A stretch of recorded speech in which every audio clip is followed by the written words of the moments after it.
Y en cada aniversario tratamos de orientar nuestro pensamiento de manera colectiva para que esté en armonía con la palabra de Dios, de modo que Jesucristo sea verdaderamente la cabeza de esta iglesia. En años anteriores hemos hablado de por qué existe esta iglesia. Y hoy yo quiero darles un pensamiento que como iglesia local buscamos reflejar individual y corporativamente la actitud de Cristo, sirviendo sacrificialmente unos a otros en obediencia al Padre para su máxima gloria. 11 años han pasado en un abrir y cerrar de ojos. ¿Sí o no? Cada año en el culto aniversario intento recordarles algunos de los principios importantes sobre los que se funda nuestra iglesia. Nuestras prioridades son la preeminencia de Jesucristo, la centralidad del mensaje del Evangelio, la orientación correcta hacia la gracia de Dios. El año pasado vimos la meta como iglesia para serle agradable a nuestro Señor Jesucristo.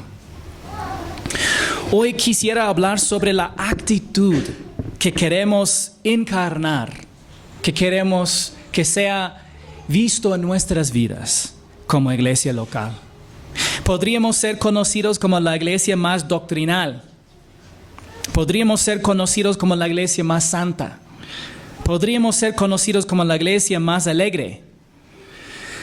Espero que seamos conocidos como la iglesia más semejante a Cristo. Y si tienen una Biblia, por favor, abren sus Biblias conmigo en Filipenses capítulo 2.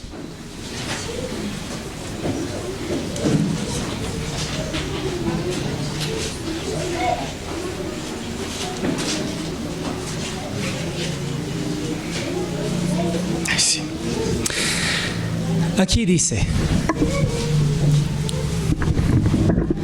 por tanto, si hay algún estímulo en Cristo, si hay algún consuelo de amor, si hay alguna comunión del Espíritu, si hay algún afecto y compasión. En su epístola a los Filipenses, el apóstol Pablo escribió para animarlos a pesar de su sufrimiento en prisión en Roma. Y a pesar de la persecución que ellos mismos también estaban sufriendo. Les agradeció su generosidad y les compartió la buena noticia de la recuperación de Epafrodito, un siervo de la iglesia de Filipos. Y en nuestro pasaje, Pablo comienza una exhortación recordando a los filipenses las bendiciones que habían recibido en Cristo. Antes de decirles cómo vivir, el apóstol Pablo les recuerda lo que Dios ya había hecho por ellos.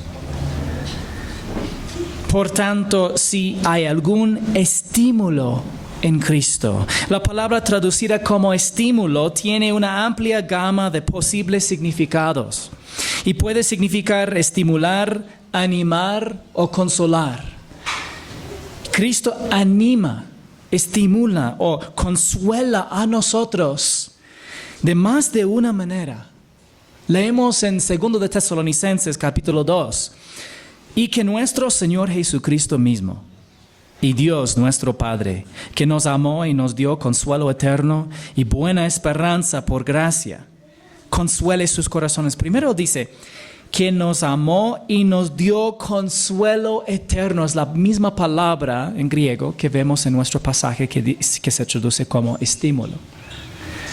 Y después, y consuele sus corazones y los afirme en toda obra y palabra buena. Entonces, por un lado, Cristo nos consuela o nos anima con el don de la salvación eterna por su gracia. Y por otro lado, consuela nuestros corazones en nuestro caminar personal y corporativo con Él. En su segunda carta a los Corintios, Pablo describe al Padre como el Padre de misericordias y Dios de toda consolación. ¿Se les ocurre algo más alentador que el hecho de tener vida eterna y una esperanza celestial?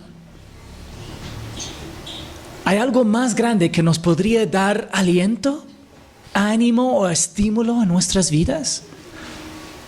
Creo que no.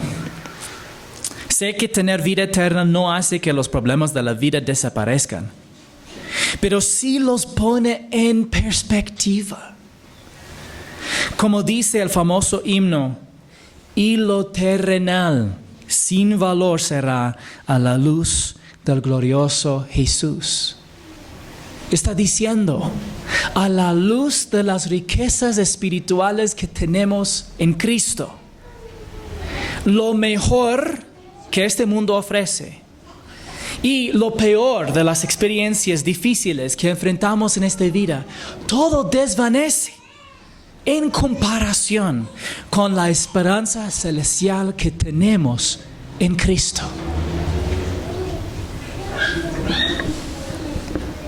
Dice, si hay algún consuelo de amor, si hay algún consuelo de amor, la mayor fuente de consuelo es el amor de Dios. Todo ser humano se siente solo en algún momento. Esto se debe a que fuimos diseñados para encontrar plenitud en quien nos creó. Por eso, incluso los cristianos más maduros a veces sentirán un anhelo satisfecho mientras permanezcan en este mundo. Porque solo ver a Jesús cara a cara arreglará todo. Por eso encontramos verdadero consuelo en su amor. Dice en 1 de Juan 4:10, y voy a pedir que leen conmigo. En esto consiste amor, no en que nosotros hayamos amado a Dios, sino en que Él nos amó a nosotros, envió a su Hijo. Amén.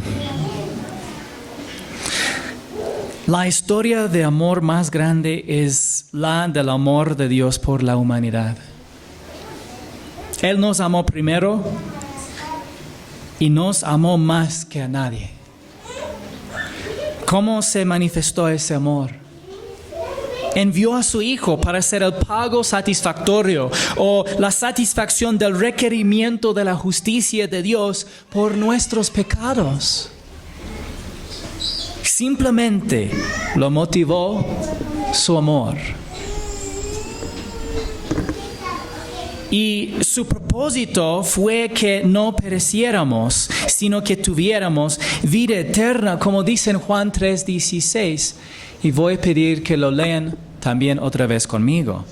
Porque de tal manera amó Dios al mundo, que dio a su Hijo unigénito, para que todo aquel que cree en Él no se pierda, sino que tenga vida eterna.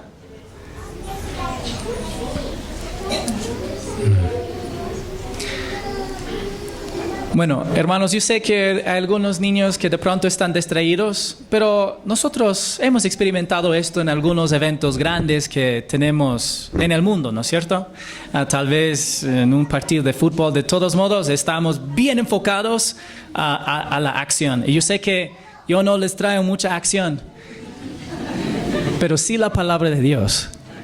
Entonces, enfocamos nomás, podemos seguir nomás adelante. Eso es un evento familiar, eso significa que algunos niños van a hacer bulla, pero no nos molesta tanto, no nos hace perder un enfoque en la palabra, ¿ya? Entonces, ojos hacia adelante, hacia el mensaje que estamos aprendiendo.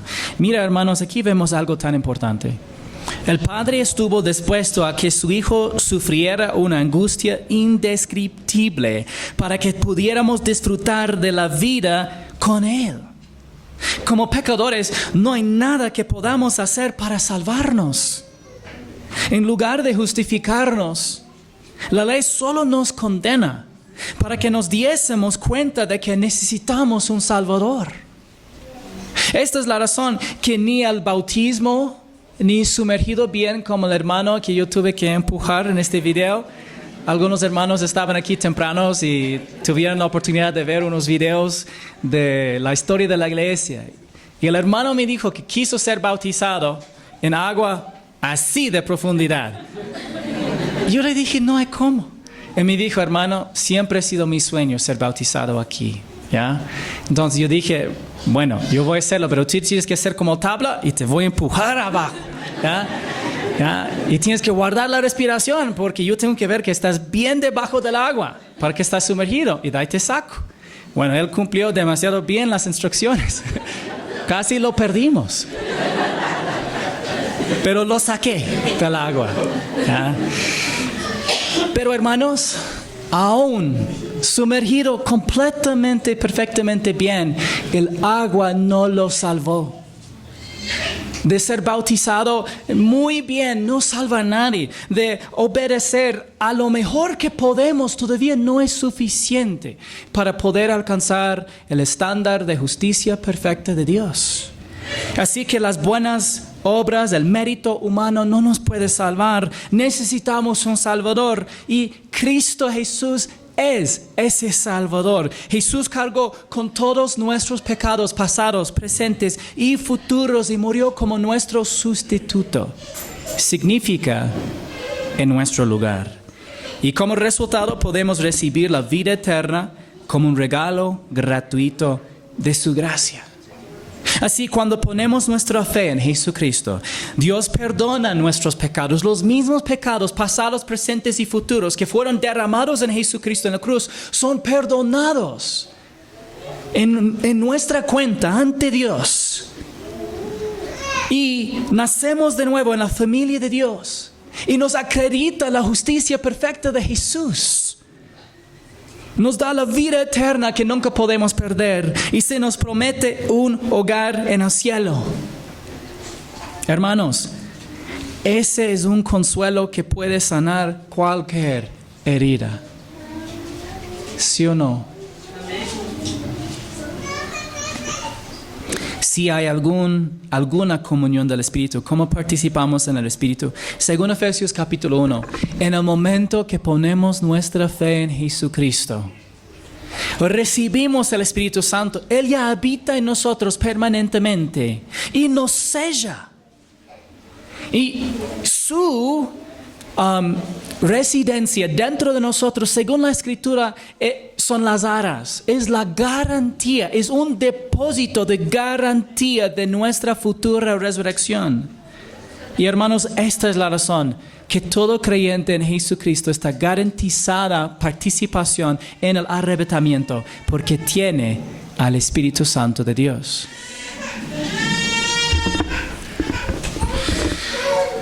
Dice, si hay algún afecto y compasión. El afecto y la compasión reflejan que Jesús se preocupa por ti. Él sabe por lo que estás pasando y se preocupa por ti. Si prestas atención, encontrarás innumerables evidencias de que se preocupa por las cosas pequeñas y grandes de tu vida. No es casualidad ni el poder del pensamiento positivo. Cuando le pides al Señor que te ayude en algo que a otra persona le parece insignificante, sino que marca la diferencia para ti en tu vida, y el Señor responde. A la luz de estas expresiones de la gracia de Dios, hagan completo mi gozo, siendo del mismo sentir, conservando el mismo amor, unidos en espíritu, dedicados a un mismo propósito. No hagan nada por egoísmo o por vanagloria, sino que con actitud humilde, cada uno de ustedes considere al otro como más importante que a sí mismo. no buscando cada uno sus propios intereses, sino más bien los intereses de los demás. A la luz de la gracia y el amor de Dios hacia los creyentes en Filipos, el apóstol Pablo los exhortó a completar su gozo, compartiendo el mismo sentir, la misma mentalidad o actitud. Es decir, que compartieran el mismo amor los unos por los otros. Ver a los filipenses recibir la gracia y el amor de Dios mediante la fe en Jesucristo le trajo gozo al apóstol Pablo. Eso es de lo que estaba hablando el hermano en la bienvenida. Hay un gozo que podemos sentir profundamente por saber que bastantes personas han pasado de la muerte a la vida mediante la predicación del mensaje del Evangelio y por la fe que ellos han puesto en el único verdadero Salvador. Pero verlos mostrar ese mismo amor de Dios los unos por los otros completaría su gozo. Y eso es lo que buscamos, hermanos. Eso es lo que deseamos. De compartir el amor de Dios unos para con los otros. Y de ver eso en la familia de la fe. Hay diferentes maneras de demostrar amor. Y el Señor quiere que aprendamos a sobresalir en todas ellas.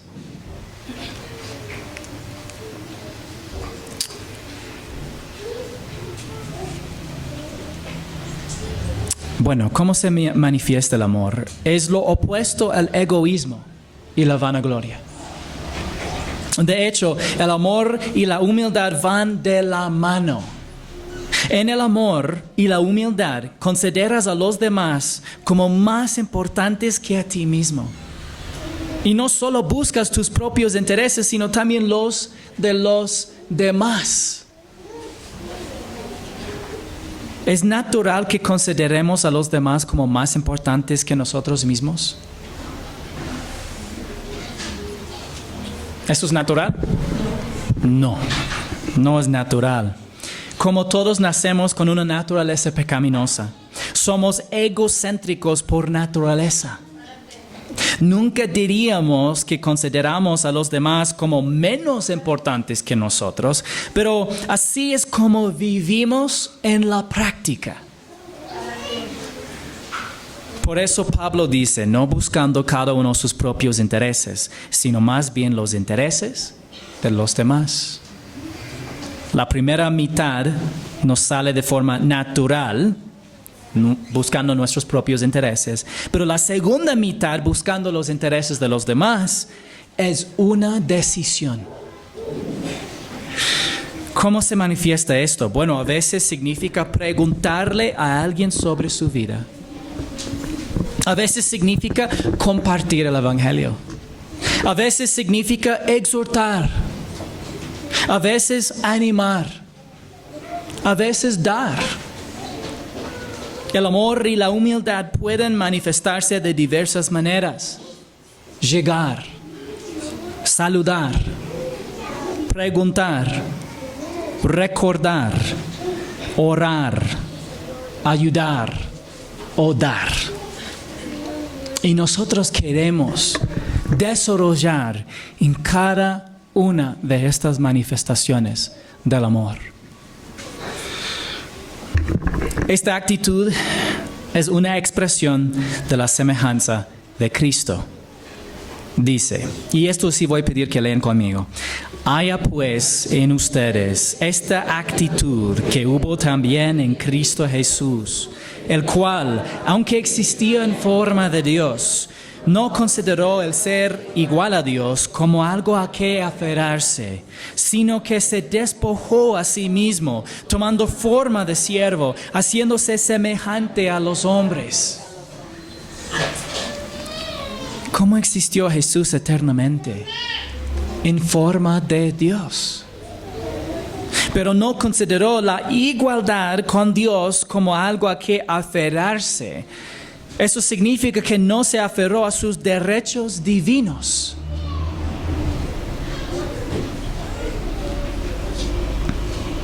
sino que los dejó de lado por el bien de los demás. Jesús cumplió a la perfección este principio de 1 Corintios 10, versículos 23 y 24, que dice: todo es lícito, pero no todo es provechoso. Todo es lícito, pero no todo edifica. Nadie busque su propio bien, sino el de su prójimo.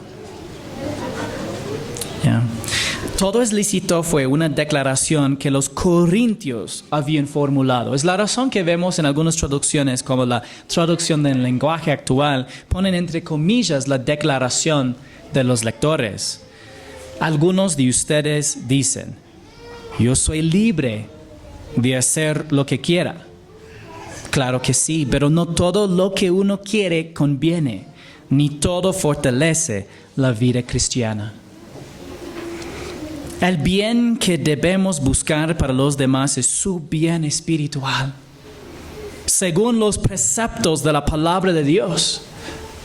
Con demasiada frecuencia pensamos que debemos buscar agradar a todos o que debemos procurar que los demás se sienten bien.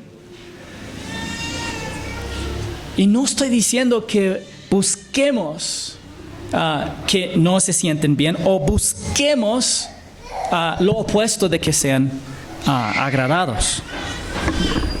Pero es importante que entendamos las prioridades espirituales. El apóstol Pablo priorizó el bien espiritual supremo de los corintios. Y nosotros deberíamos priorizar el bien espiritual de nuestros hermanos y hermanas en Cristo, incluso cuando esto implique un gran costo personal. Y hallándose en forma de hombre, se humilló él mismo, haciéndose obediente hasta la muerte y muerte de cruz. Jesús se humilló haciéndose hombre y luego murió como un criminal por obediencia al Padre. No nos gusta la palabra obediencia, a pesar de que la palabra de Dios dice que es una buena motivación. La obediencia no niega el libre albedrío. De hecho, es una acción de la voluntad humana en respuesta a la palabra de Dios. Y en el Evangelio de Lucas se hace evidente que Jesús obedeció al Padre por el poder del Espíritu Santo, lo cual nos da un ejemplo para nosotros, quienes también tenemos al Espíritu Santo morando en nosotros y nos capacita para vivir por fe. ¿Cuál fue el resultado de la humanidad de Cristo? Dice, y esto voy a pedir que lean conmigo: por lo cual Dios también lo exaltó hasta lo sumo y le confirió el nombre que es sobre todo nombre, para que al nombre de Jesús se doble toda rodilla de los que están en el cielo y en la tierra y debajo de la tierra, y toda lengua confiese que Jesucristo es Señor, para la gloria de Dios Padre. Dios Padre exaltó a Jesús y le concedió el nombre que es sobre todo nombre. Con el tiempo, toda rodilla se doblará ante Él y toda persona admitirá que Jesucristo es el Señor. Lo que significa que admitirá que Él es Yahweh, Jehová Dios. En última instancia, eso glorificará al Padre. De igual manera, cuando amamos a los demás y con humildad les servimos con sacrificio por el poder del Espíritu, no solo reflejamos cómo es Cristo, sino que también resulta en nuestra propia exaltación inmerecida, ya sea en el tiempo o en la eternidad, y glorificamos a Dios Padre. En otras palabras, el amor y la humildad expresados en el servicio sacrificial magnifican al Salvador y glorifican al Padre. Yo oro para que esta iglesia prioriza la preeminencia de Jesucristo, la centralidad del Evangelio, la orientación correcta hacia la gracia, y que sea una congregación que busca reflejar la semejanza de Cristo. Como iglesia local buscamos reflejar individual y corporativamente la actitud de Cristo, sirviendo sacrificialmente unos a otros en obediencia al Padre para su máxima gloria.